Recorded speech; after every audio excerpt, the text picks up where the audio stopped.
வணக்கம் குழந்தைகளா, welcome to tiny wisdom kiddos. Hi குட்டீஸ், இப்போ ஒரு குட்டி கதை பார்க்கலாமா? ஒரு சிறிய கிராமத்தில் சுந்தரி என்ற பெண் குழந்தை வாழ்ந்தாள்.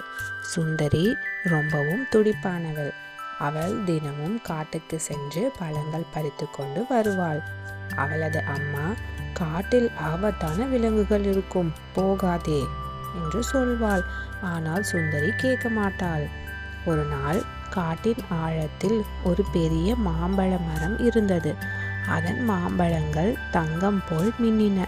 சுந்தரி அதை பார்த்து, இந்த மாம்பழம் எனக்கு வேண்டும் என்று ஏறத் தொடங்கினாள். மரம் பேசியது. நான் மந்திர மாம்பழ மரம். என் பழத்தை சாப்பிட விரும்பினால் 3 ரகசியங்களை கண்டுபிடி என்றது. முதல் ரகசியம், உண்மையான நட்பு. சுந்தரி அருகில் ஒரு பசியான சிறிய நரி இருந்தது. நரி பழத்தை கேட்டது. சுந்தரி தனது சிறிய பழத்தை பாதி கொடுத்தாள். நரி மகிழ்ந்தது. நான் உனக்கு உதவுவேன் என்றது. அடுத்து இரண்டாவது ரகசியம், பொறுமை. ஒரு பெரிய ஆறு கடக்க வேண்டும்.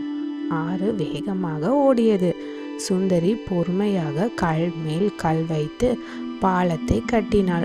அப்போது ஒரு மீன் வந்து நல்ல பொறுமை என்று பாராட்டியது. மூன்றாவது ரகசியம், பகிர்தல். மாம்பழ மரத்தின் அடியில் 3 சிறிய குழந்தைகள் அழுது கொண்டிருந்தனர். அவை காட்டில் தவறி விட்டன. சுந்தரி தனது பழத்தை அவற்றிற்கு கொடுத்து கிராமத்திற்கு அழைத்து சென்றாள். மரம் சொன்னது, நீ வென்று விட்டாய். சுந்தரி பெரிய மாம்பழத்தை பறித்தாள். அதை சாப்பிட்டதும் அவள் மிகவும் ஞானமானவளால் ஆனாள். அவள் கிராமத்திற்கு திரும்பி அனைவருக்கும் பழங்களை பகிர்ந்தாள். கிராமம் மகிழ்ச்சியாக வாழத் தொடங்கியது. சுந்தரி அம்மாவிடம் உண்மை, பொறுமை, பகிர்தல் ஆகியவை வாழ்க்கையின் மந்திரங்கள் என்றாள். இன்று வரை சுந்தரி அந்த காட்டின் ராணியாக விளங்குகிறாள். அவள் நட்பின் மூலம் எல்லா சவால்களையும் வெல்கிறாள். குழந்தைகளா, மறக்காம நம்ம சேனலை சப்ஸ்கிரைப் பண்ணுங்க, லைக் பண்ணுங்க, ஷேர் பண்ணுங்க, கமெண்ட் பண்ணுங்க.